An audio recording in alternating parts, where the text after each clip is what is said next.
tayong gulay dahil po matagal na po kaming hindi nakakapunta sa gulayan ng aming lolo. Kasi po nabisi po kami sa school, madaming program. So po. Oh.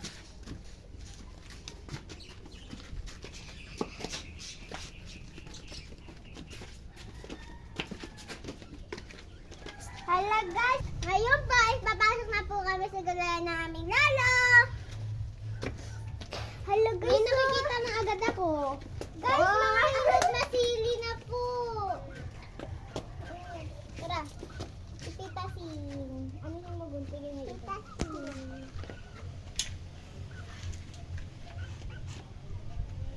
Yan po guys! Ang lalaki na po ng mga sili dito. Mga hinog na po siya. Ang dami na. Laki ng sili doon. Ayun. Ito. Ito. Okay. Mga kamatis. Ito po. Huwag na yan. Ito yan. Pwede yun. Sana ba? Hala! Ang makalaki guys ng upo! May mga sili patay. Ito guys, oh! Ito pa yung isa guys. Tadan! Alin yung pipitasin natin? Ito na lang guys. Alin guys pipitasin? Ito na lang. Mas malaki. Ang laki ng upo. Yan po guys! Flex natin. No guys, so ang laki. Pitasin na po natin. Wait lang, tawanan natin. Hala, mabigat ata ito. Oh my God!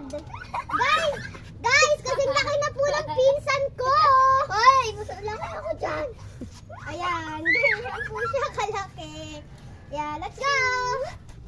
Ano, bubuhatin na lang yan?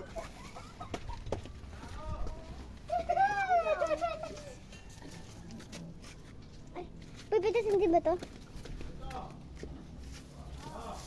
Ako na magpipitas nito. Ako na yung gunting. So, yan guys. Ito po yung isa naming upo. Napakalaki din po.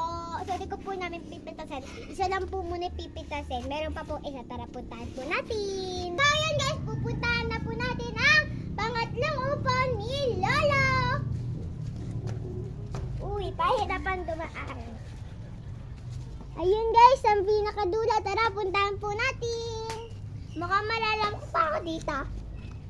Hindi, pumadyak ka para dito. Ito na po guys, ang pangatlong upo ni Papang or ni Lolo. Tara guys, pakita ko din po sa inyo yung mga kamatis.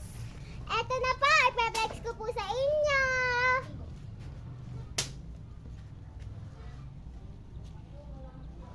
Mukhang bata. Ang lalaki na po ng kamatis. Tara po guys! Tara na po. At lalagyan na po natin sa bahay.